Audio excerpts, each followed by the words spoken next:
আসসালামু আলাইকুম রহমতুল্লাহি ওবারাকাতু। দেশ এবং দেশের বাইরে থেকে এই মুহূর্তে যারা দেখছেন সকলকে জানাচ্ছি মাছরুল এগ্রো ফার্মের পক্ষ থেকে আন্তরিক শুভেচ্ছা এবং অভিনন্দন। তো বরাবরের মতো আজকে হচ্ছে আমার এই মুরগিটার বয়স 5 দিন। তো সকলেই জানেন যে 5 দিন বয়সে আসলে ভ্যাকসিন করাইতে হয়। তো আসলে ভ্যাকসিনের আগে কি পানি এবং ভ্যাকসিনের পরে কি পানি দিতে হয় সেই সম্পর্কে আপনাদের সাথে কথা বলে নেব। তো উম, যদি আপনাদের সাথে আরেকটু কথা বলি, এইগুলো তো বলবোই, আরেকটু কথা বলি হয়তোবা আপনাদের উপকারে আসবে। সো যারা এই শীতকালে মুরগিটা লালন পালন করবেন বা শীতকালে অলরেডি মুরগি তুলছেন, তাদের জন্য বলি, এই যে মুরগিটার আসলে গরমের তুলনায় শীতের সময় কিন্তু একটু আপনার ঝুঁকিপূর্ণ হয়ে যায়। কারণটা হচ্ছে আহ, প্রচন্ড ঠান্ডা থাকার কারণে মুরগিগুলো খাইতে চায় না, ঠান্ডার সমস্যায় ঝিমঝিম ভাব।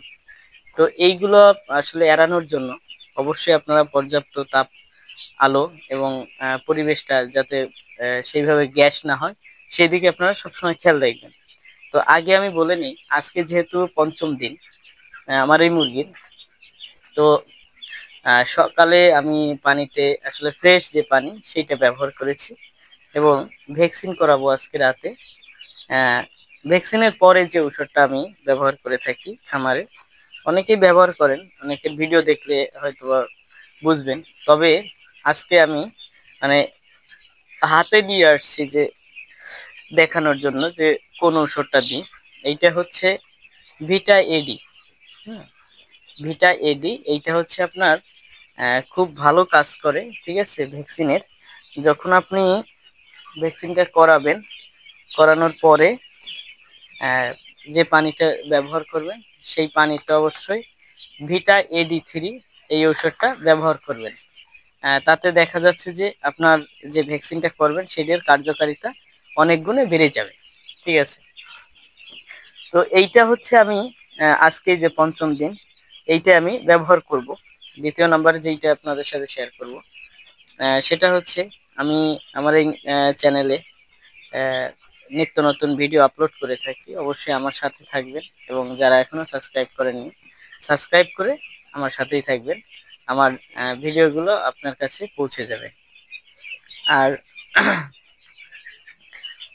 অনেকে জিজ্ঞেস করছিলেন যে ভাই এই বাচ্চাটার দামটা কত করে কাটা হয়েছে। এখন বাচ্চার দাম একটু কম আর কি, তবে বাচ্চাটা অ্যাভেলেবেল পাওয়া যাচ্ছে। আপনি যদি নিতে চান আপনি পাবেন অনায়াসে বাচ্চাটা।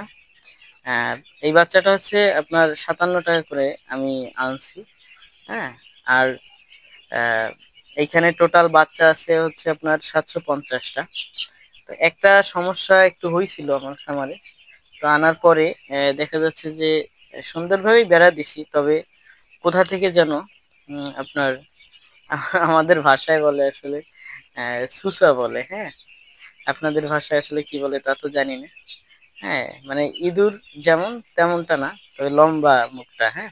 এইটা ঢুকে হয়েছে, অনেকটার পা একটু কামড়াইছে, একটা মুরগিকে মানে খেয়ে ফেলছে, ঠিক আছে। শুধু বডিটা পাইছি আর বাদ বাকি খেয়ে ফেলছে। আসলে দুঃখ লাগলো ব্যাপারটা। পরবর্তীতে আমি সব জায়গাগুলো আবার সুন্দরভাবে ঠিক করে দিছি। আরেকটা জিনিস, শীতকালে যখন আপনি মুরগি লালন পালন করবেন বাচ্চাটা, তো সব থেকে বেশি খেয়াল রাখবেন হচ্ছে তাপমাত্রার দিকে এবং ব্রোডিং এ যেন গ্যাস না হয়। এইটা যদি আপনি লক্ষ্য রাখতে পারেন, ইনশাল্লাহ আপনার মুরগিটা সুস্থ এবং সুন্দর থাকবে, ঠিক আছে। আর ব্রোডিং টাইমে আপনি অবশ্যই একটু বেশি কেয়ারফুল হবেন, এতে আপনার ব্যবসা, আপনার মুরগি সুস্থ থাকবে। তো এতক্ষণ আমার সাথে ছিলেন, থাকার জন্য অসংখ্য ধন্যবাদ জানাচ্ছি আপনাদেরকে। দেখা হবে আগামীকালের ভিডিওতে। আসলে ততক্ষণ ভালো এবং সুস্থতা কামনা করে আজকে আপনাদের সামনে থেকে আমি বিদায় নিচ্ছি।